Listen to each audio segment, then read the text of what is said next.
O mga lods, tip ko lang para sa mga nag-struggle ng appointment setter, SDRs dyan, para makaget around kayo sa mga GKs, sa mga gatekeeper, all you gotta do, not claim where you from. Diba? Ganun lang kasimple yon. Ako, ginililin lang ko sila. Sabi ko, by the way, this is Harold. Uh, I'm calling about, hindi ko sinasabing, yeah, this is Harold. I'm from, hindi ganon. Kasi pag once nalaman nila that you're from a company, walang mangyayari.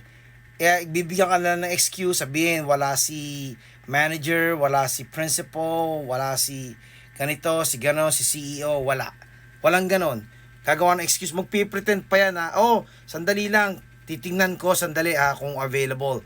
Tapos mga 1 minute or less than 1 minute, babalik yan sa'yo, sasabihin yan, busy siya nasa meeting, ganon. Kaya, kung ako sa inyo mga lords, pag nag-struggle kayo, don't stick with the script. You always find a way on your own to get around it. So ako, yun ang ginagawa ko palagi pag may mga bagong kumpanya, pinag-aaralan ko yung script, tapos pinag-aaralan ko kung sinong kausap ko.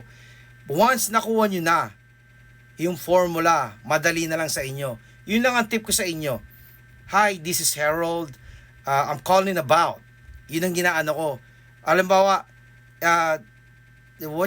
pag minsan mautak yung mga GK talaga. Nagbibingi-bingian ako. Sabi niya, who's this? Sabihin ko, yeah, this is Harold.